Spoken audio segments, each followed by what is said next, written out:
जय Shri Radhe friends, welcome back to my channel. आज का मेरा टॉपिक है रियल हैप्पीनेस क्या है।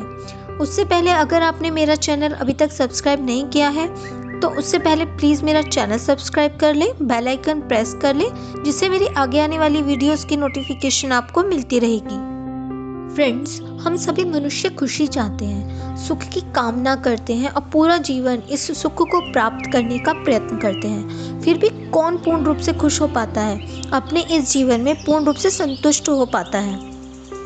हम सब भौतिक वस्तुओं में अपनी खुशियाँ ढूंढते हैं और प्रत्येक व्यक्ति के लिए खुशी की परिभाषा डेफिनेशन अलग अलग हो सकती है। जैसे एक स्टूडेंट के लिए खुशी का अर्थ हो सकता है टॉप करना, ताकि उसको अच्छी जॉब मिल सके। और जब उसी स्टूडेंट ने टॉप कर लिया, उसको एक अच्छी जॉब मिल गई, कुछ समय बाद अब वही जॉब से उसको वो खुशी नहीं मिलेगी। उसके लिए अब खुशी का अर्थ बदल जाएगा।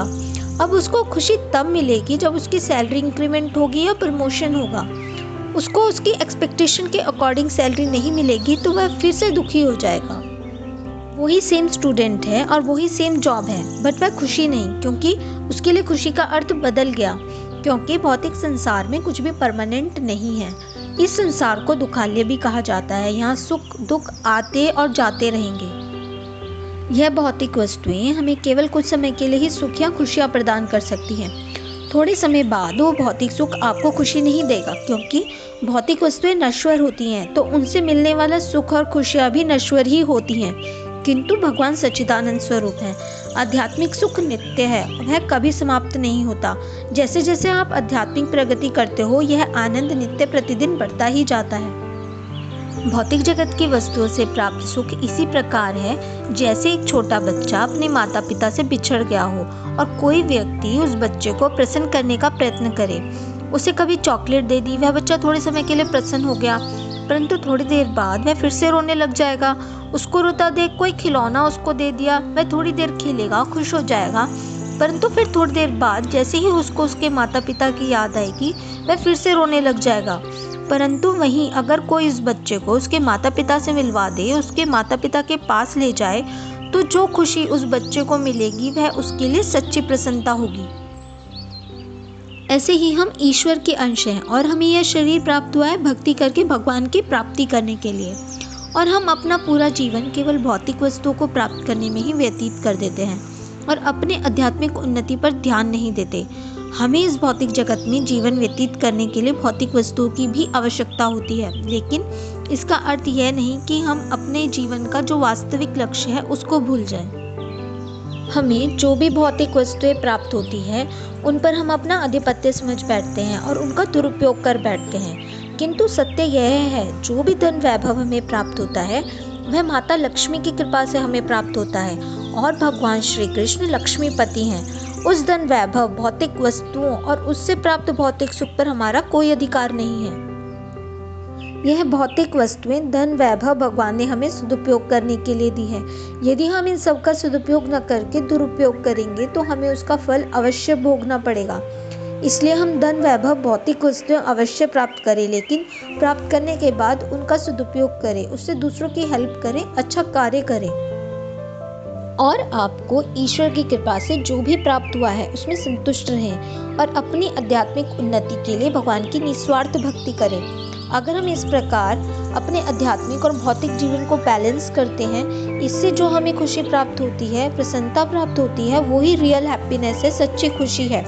अगर हम अपने कार्य भगवान को केंद्र में रखकर करते हैं तो वह हमें प्रसन्नता और कल्याण प्रदान करने वाले होते हैं। वहीं यदि हम अपने कार्य बिना भगवान को केंद्र में रखकर करेंगे तो वह हमारे पतन का कारण बन जाता है और हमें 84 लाख योनियों के चक्कर काटने पड़ेंगे।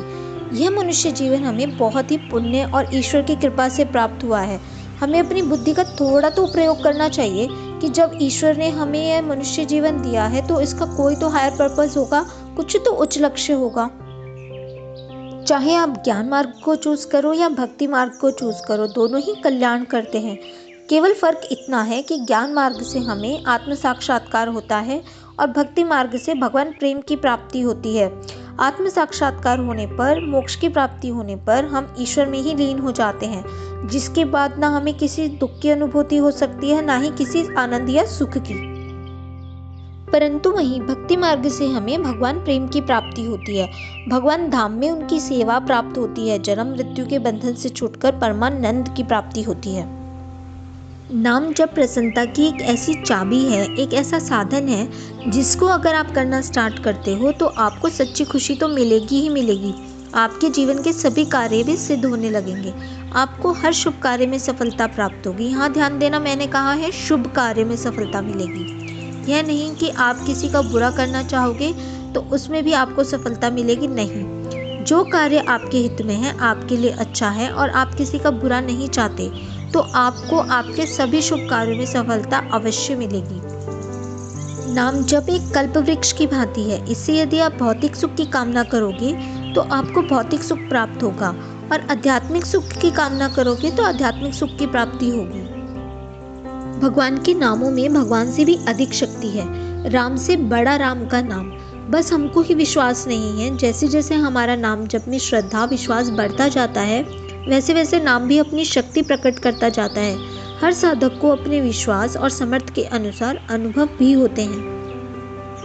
फ्रेंड्स, आई होप आपको आज की मेरी वीडियो अच्छी लगी होगी और आपके लिए हेल्पफुल भी होगी। तो प्लीज़ मेरी वीडियो को लाइक करें, शेयर करें। Thank you for watching. जय श्री कृष्ण, जय श्री राधे।